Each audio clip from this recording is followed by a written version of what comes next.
নমস্কার দর্শক বন্ধুরা, আশা করি তোমরা সবাই খুবই ভালো আছো এবং স্বচ্ছন্দে আছো। আজকের ভিডিওতে আমি তোমাদেরকে দেখাবো আমাদের বাড়িতে আজকে কী রান্না হয়েছে। আমাদের বাড়িতে আজকে রান্না হয়েছে সাদা ভাত।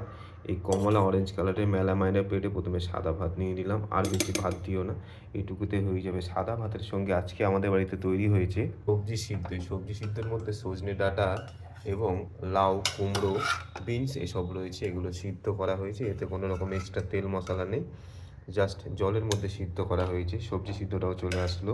দর্শক বন্ধুরা, যেরকম যেরকম সিমেন্টের মধ্যে বালি টালি মিশিয়ে, পাথর মিশিয়ে যেরকম মিস্ত্রিরা কংক্রিট বানায়, সেরকম ঢালাইয়ের জন্য তৈরি চলে এসেছে মশলা হিসেবে। আজকে হয়েছে আমাদের বাড়িতে লাল লাল করে ডিমের ঝোল। লাল লাল করে ডিমের ঝোলটা ভাতের মাঝখানে চলে আসলো।